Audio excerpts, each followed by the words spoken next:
Good morning and welcome to 365 Days of Amazing Stories with Theo Mayer. Here we are on day 223 and I'm continuing stories from 1001 Arabian Nights.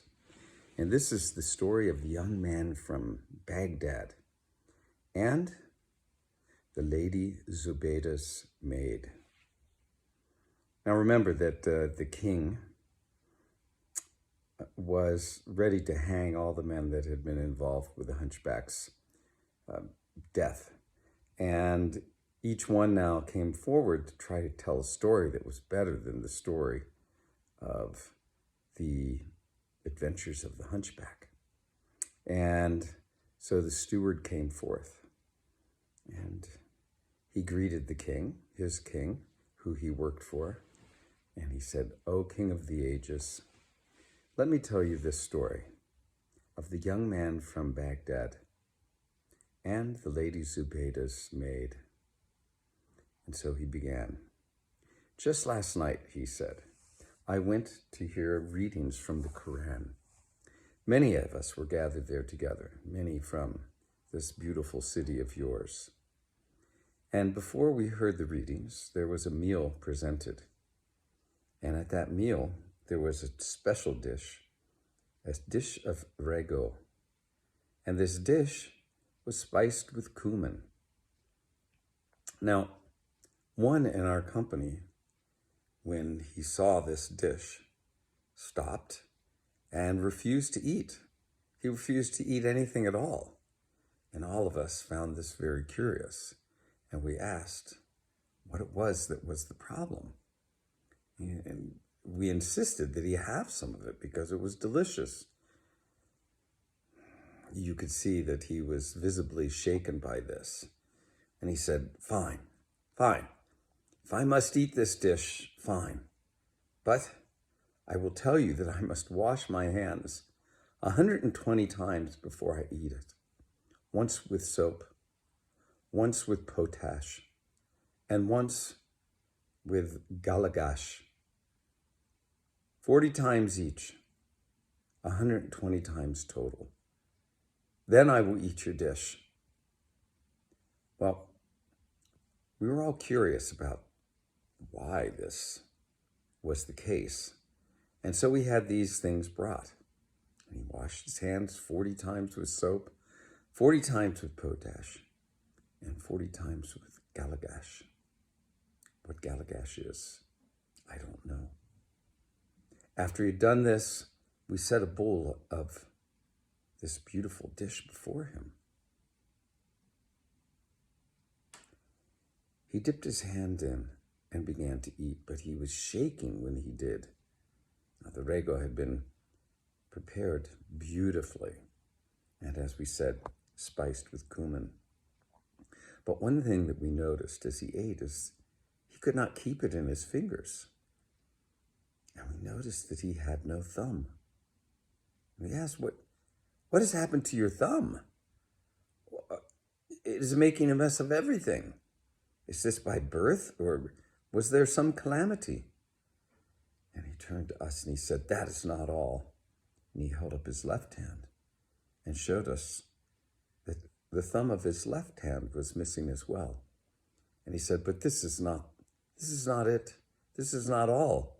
For I'm also missing my big toe on each foot. And he bared his feet and showed us that as well. Well, this made us very curious, and we asked, what caused this? He said, I will tell you. He said, I was a son of a wealthy merchant in Baghdad. And it was a time when things were good. And my father, he did quite well selling goods, but he loved drinking and playing music and partying and carousing at night. And so when he died, I thought I would be left with something. I was left mostly with debts. After I had mourned him the appropriate amount of time, I opened up his shop and found that there was basically nothing there to sell. And people who he owed money to came to me and asked that their money be given. Well, I began to buy and trade and sell, and little by little I paid off all of his creditors. And once I had, I began to make profit for myself. Well, one day I was sitting very early at the market in my shop when in came, through the entrance of the market, a beautiful woman on a female ass. She had a slave in front and a slave behind. They tied up the ass at the entrance of the market. She dismounted, and one of the slaves, I could hear him say to her, "Go quickly in, get what you must, but let no one recognize you, or it will be bad for us."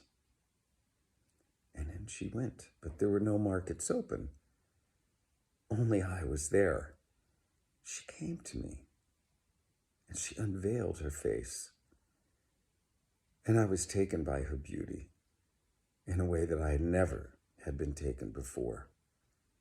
Almost speechless was I. We exchanged pleasantries, and then she asked me if I had any fabrics. I said to her, "My lady, I am but a poor merchant, and I do not have any here. But wait until the market opens. I will fetch for you anything you wish." In a short while, the market did open. She stayed, half hidden in my shop, and I went around to the other merchants, and I collected, as much as I could, everything that she had asked for. I brought it to her. We exchanged pleasantries again. She took these items and turned and walked away, mounted the ass, and with those 2 slaves, she departed. I was too embarrassed to ask for any money from her, who I had passionately fallen in love with. I wondered what was wrong with myself, but I will tell you, for the next week, I was drunk in love.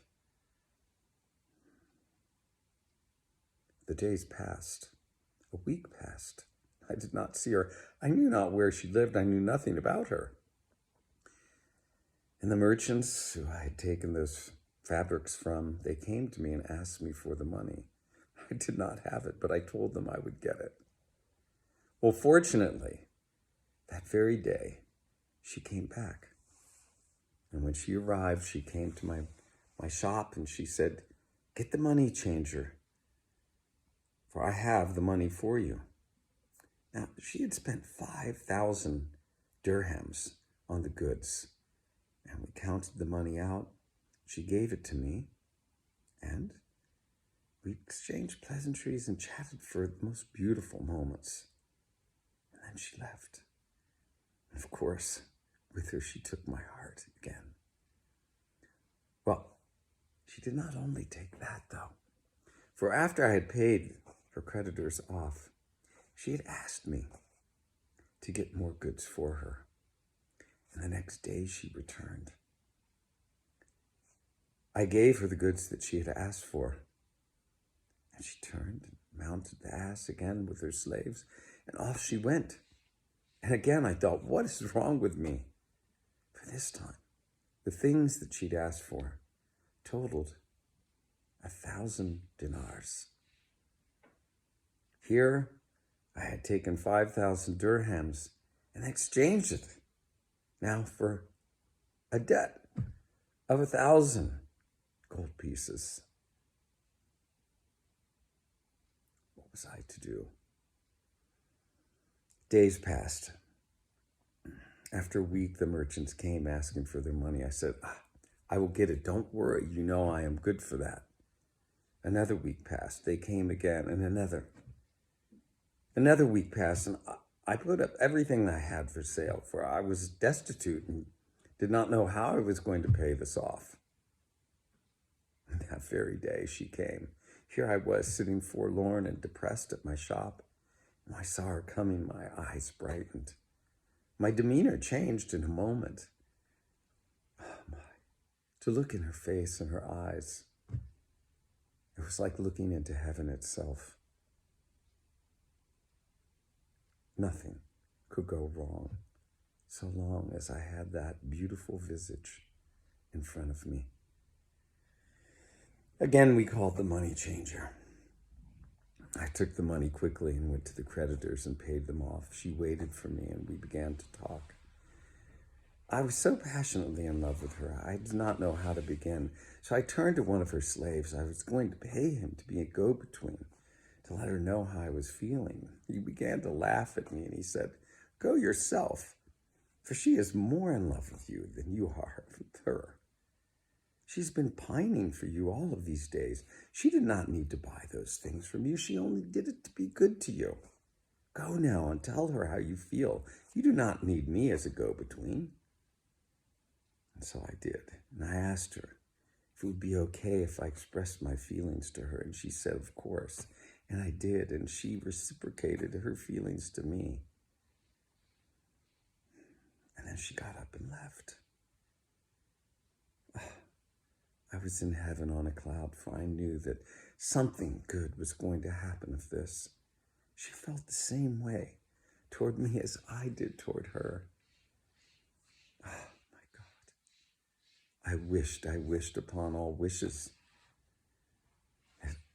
that I could have her as my wife.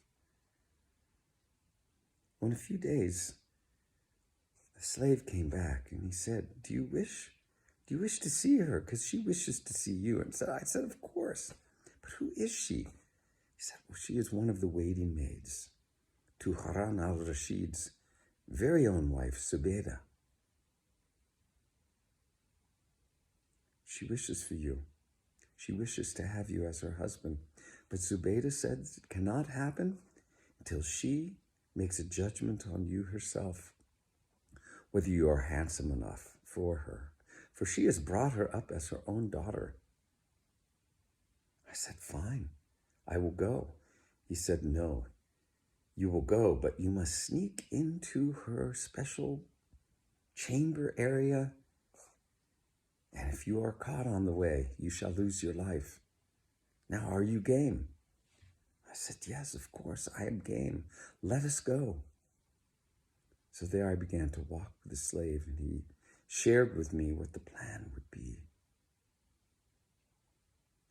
Of course, Scheherazade stopped the story there, as I will as well. We'll find out on Sunday what happens next. Thanks for joining. Enjoy the rest of your day.